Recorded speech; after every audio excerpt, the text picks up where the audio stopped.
Ursula von der Leyen has secured a second term as president of the European Commission, the EU's executive administration. The European Parliament re-elected von der Leyen for another 5-year term with a comfortable majority. She gained 401 of the 707 votes cast. Her election ensures continuity of leadership. It also means there will be no vacuum at the top of the 27-nation bloc as it struggles to deal with the war in Ukraine, climate change, migration, and threats to democracy. We are working all together for a strong Europe. We're working on the topics of prosperity and competitiveness in our economy, social fairness because we have a social market economy. We're working on protecting people, so security and defense, but the most important is the overarching topic of strengthening our democracy. Our democracy is under attack from inside and from outside, and therefore it is crucial that the democratic forces stand together to defend our democracy. DW's Alexandra von Namen has more on Ursula von der Leyen's plans for her second term.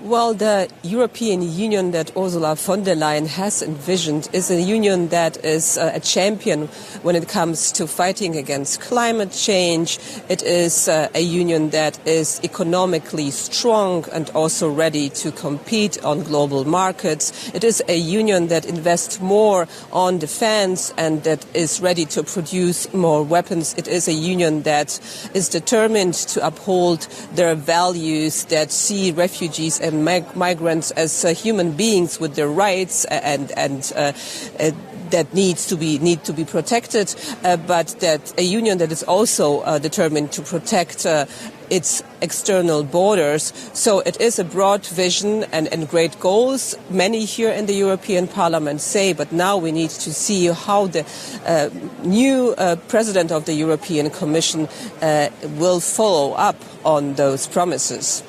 We've said she's won with a comfortable majority here. Can you tell us who voted against her and what their reasons were?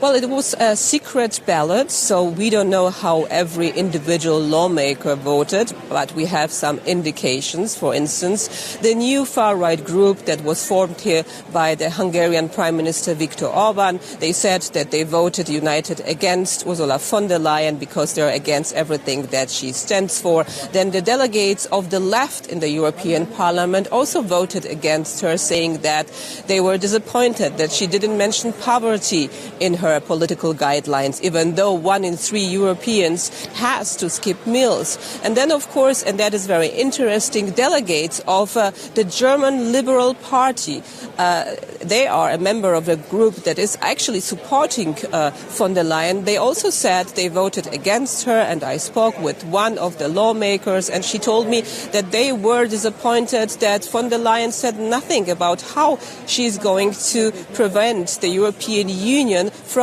running into more debt. Well, so lots of different pressures she's facing there. Looking ahead, what are the biggest hurdles facing her?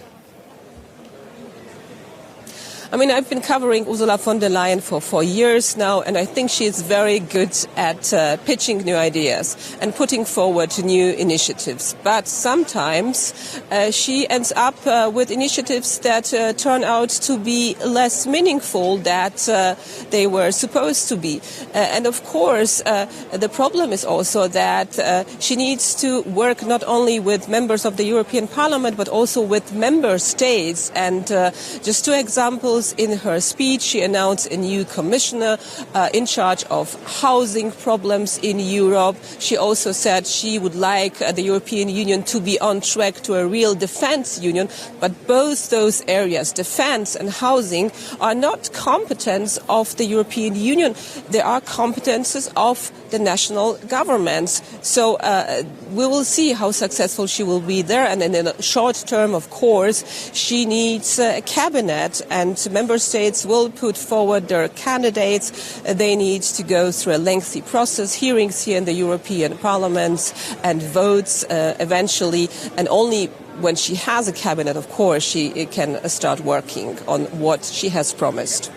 Well, thank you very much for your reporting. That is DW's Brussels Bureau Chief Alexandra von Namen in Strasbourg.